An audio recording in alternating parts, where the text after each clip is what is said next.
Hello प्यारे बच्चों, मैं ज्योति शर्मा स्वागत करती हूँ आप सबका फिर से हमारे यूट्यूब चैनल टीचर्स अड्डा एमपी पर। और आज आपकी पर्यावरण कक्षा 4 की क्लास होने वाली है, क्लास नंबर 35, जिसमें मैं आपको सप्ताह 6 का दिवस 5 कराऊंगी। तो अपनी अपनी जल्दी से बुक खोल लीजिए और हमारे चैनल को सब्सक्राइब कर लीजिए। और जो बच्चे चैनल पर नए हैं वो भी सब्सक्राइब कर लीजिए। ठीक है, सब्सक्राइब करने से आपके पास हमारी सारी वीडियोस लाइन बाय लाइन पहुंचती रहेंगी। और अगर किसी बच्चे को लाइन बाय लाइन वीडियो नहीं मिलती हैं तो आप प्लेलिस्ट में जाके चेक कर सकते हैं। चलिए चलते हैं हम अपनी क्लास की तरफ, सप्ताह 6 के दिवस 5 पर, चूँकि हमारी चल रही है अमृता की कहानी। और आज हमारे सीखने के बिंदु हैं पशु पक्षियों के शिकार करने के हानिकारक प्रभाव व उनके संरक्षण की आवश्यकता के बारे में जानेंगे। ठीक है, चलिए तो अभ्यास क्रमांक 1 में कह रहा है पर्यावरण संरक्षण का पोस्टर बनाएं। पर्यावरण संरक्षण मतलब पेड़ों को काटो मत या पेड़ लगाओ, इस तरीके से एक हमें वो बनाना है चित्र। तो बना देते हैं, जैसे कि मैं एक आपको बना के दिखा देती हूँ जो मुझे आता है इस तरीके से। इससे पहले मैं ले लेती हूँ ग्रीन कलर, इस तरीके से।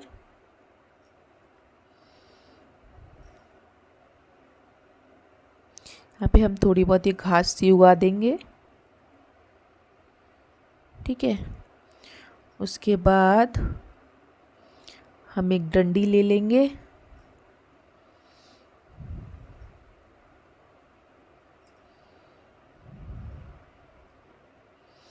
इस तरीके से। उसमें हम पत्तियां बना देंगे।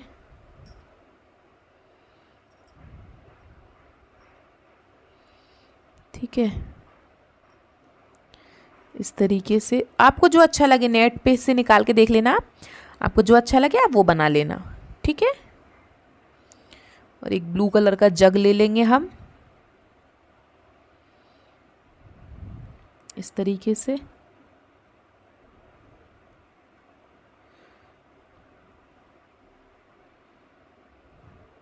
जिसमें क्या होगा कि इसमें पानी आएगा, ये पानी दे रहे हैं हम इनको, पौधों को। ठीक है, पेड़ लगाया है और पानी दे रहे हैं। ठीक है, और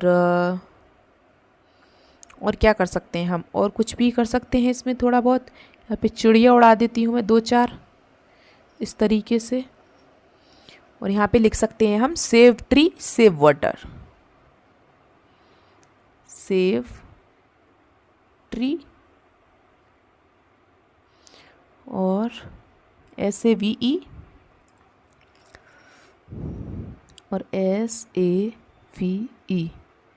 सेव ट्री सेव वाटर।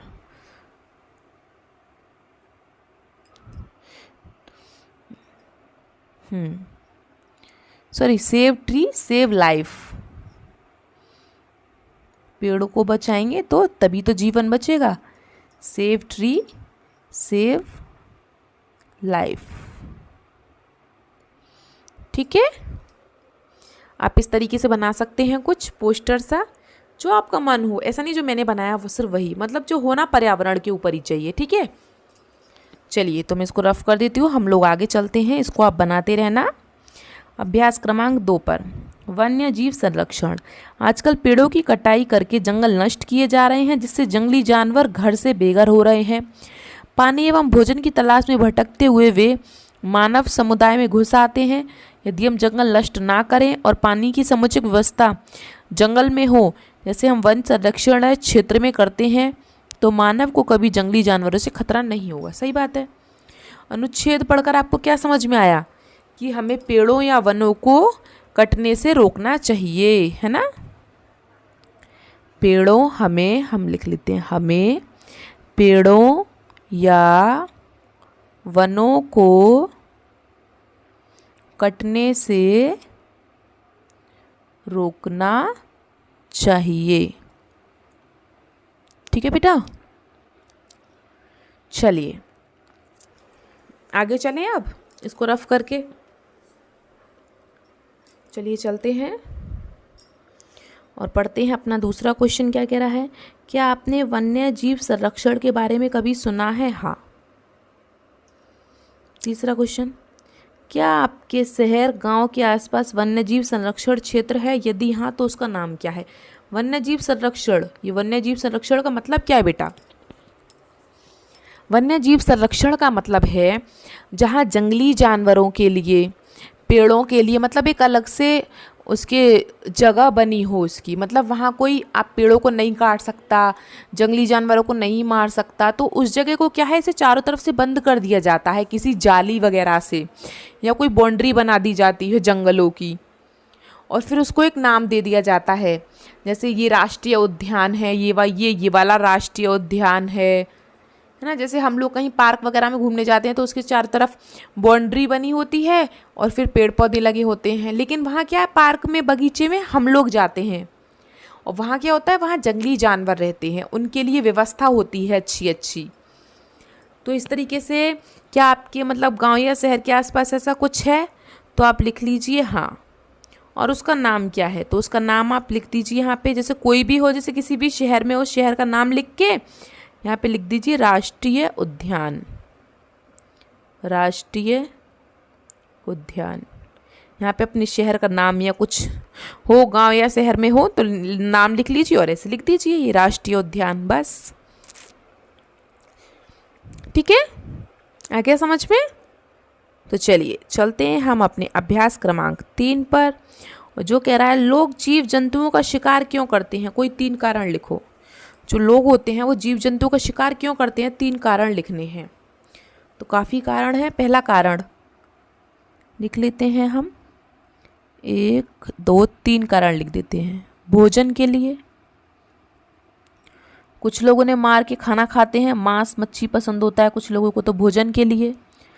दूसरा लिख लीजिए व्यापार के लिए, मतलब पैसे कमाने के लिए उनको मार के उनकी खाल को बेच देते हैं, पैसे के लिए, व्यापार के लिए। तीसरा अपने मनोरंजन के लिए, उन्हें खुशी मिलती है इस लोगों से, उन्हें शिकार करने में मज़ा आता है, तो आप क्या लिखेंगे? मनोरंजन के लिए। मनोरंजन के लिए, ठीक है। जो मैं सही से बना देती हूँ दोबारा, मनोरंजन के लिए, ठीक है बेटा। चलिए, इतना हो गया होगा सबका।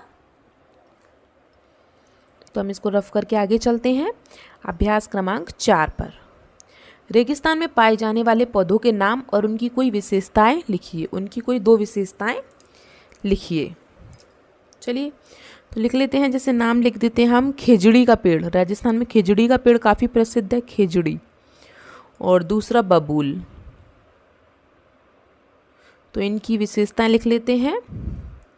विशेषता, खिजड़ी के पेड़ क्या होता है, खिजड़ी का पेड़ जो होता है वो चारे के लिए मशहूर है, चारे के लिए, और इसकी सब्जी भी बनती है। तो लिख देते हैं इसकी विशेषता, सब्जी नहीं, फली की सब्जी।